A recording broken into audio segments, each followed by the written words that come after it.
ទាត់មួយជើងទាត់ទៀតបាទបាវែលទាត់ជើងក្រោមធីរ៉ារហូតហើយ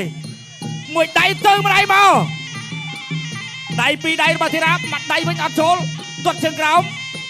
អូបងបាកាំកុងបែបនេះគឺឈឺស្មងណាមិនលេងសើចកាប់បាកែងរបស់ធីរ៉ាធាក់មួយរបស់ធីរ៉ាបាទទឹកទី3ហើយទឹកទី3ហើយដើរចូលអូកែងបោអត់ចូលទេបាទទាត់ជើងក្រោមទះម្ដាយរបស់ធីរ៉ាធាក់របស់ធីរ៉ាទាត់មួយជើងរបស់បាវែលទាត់មួយជើងទៀតរបស់បាវែលមួយដៃរបស់បាវែល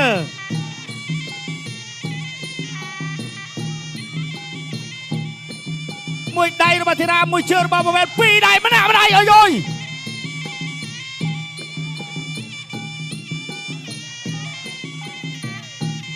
មួយជើងទៀតរបស់បាវែល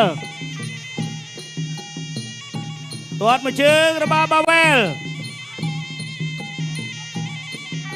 ទាត់មួយជើងរបស់ធីរ៉ាទៅហើយ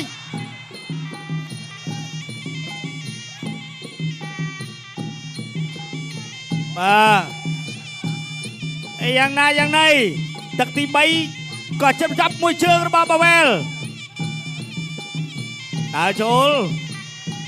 ធីរ៉ាមានអីសងមួយជើងរបស់បាវែលផុតបាត់ហើយមួយដៃរបស់ធីរ៉ាជិតចាប់ទឹកទី3ហើយមួយជើងចូលដៃ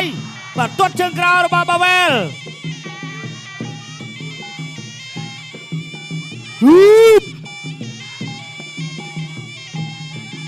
បាវែលដើរចូលទាត់មួយជើងបាំងមួយដៃរបស់បាធីរ៉ាមួយដៃទៀតរបស់ធីរ៉ាអាយយទាត់ជើងក្រោមរបស់បាវែលទះបានម្នាក់ម្ដាយដូចគ្នាទេធាក់របស់បាវែលមួយដៃរបស់ធីរ៉ាមួយដៃរបស់បាវែលជង្គង់របស់បាវែល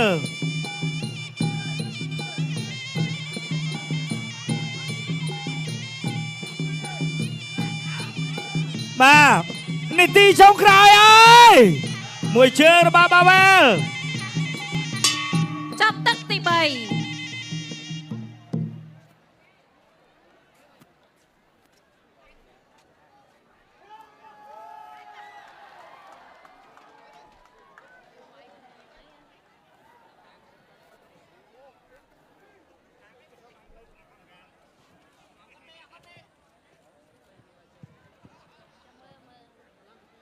ខៀវឬក៏ក្រហ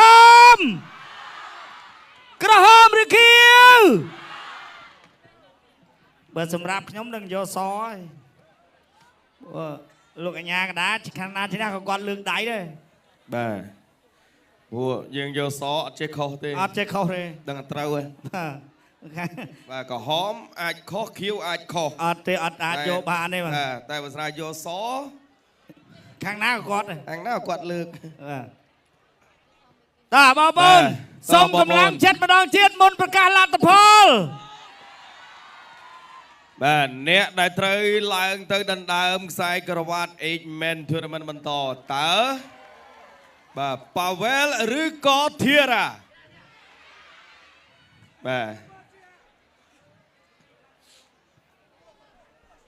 ទអញ្ចឹងនៅសល់តែការប្រកាសលទ្ធផលតែប៉ុណ្ណោះបាទសម្រាប់អ្នកទាំងពីរអូបាទយ៉ាងម៉េចយ៉ាងម៉ាទេបាទអ្នកទាំងពីរគឺ3ទឹកដូចគ្នាណាបាទ3ទឹកដូចគ្នាអញ្ចឹងសរុបមកវិញអ្នកទាំងពីរចាយពេល2ជុំនេះ6ទឹកដូចគ្នាបាទ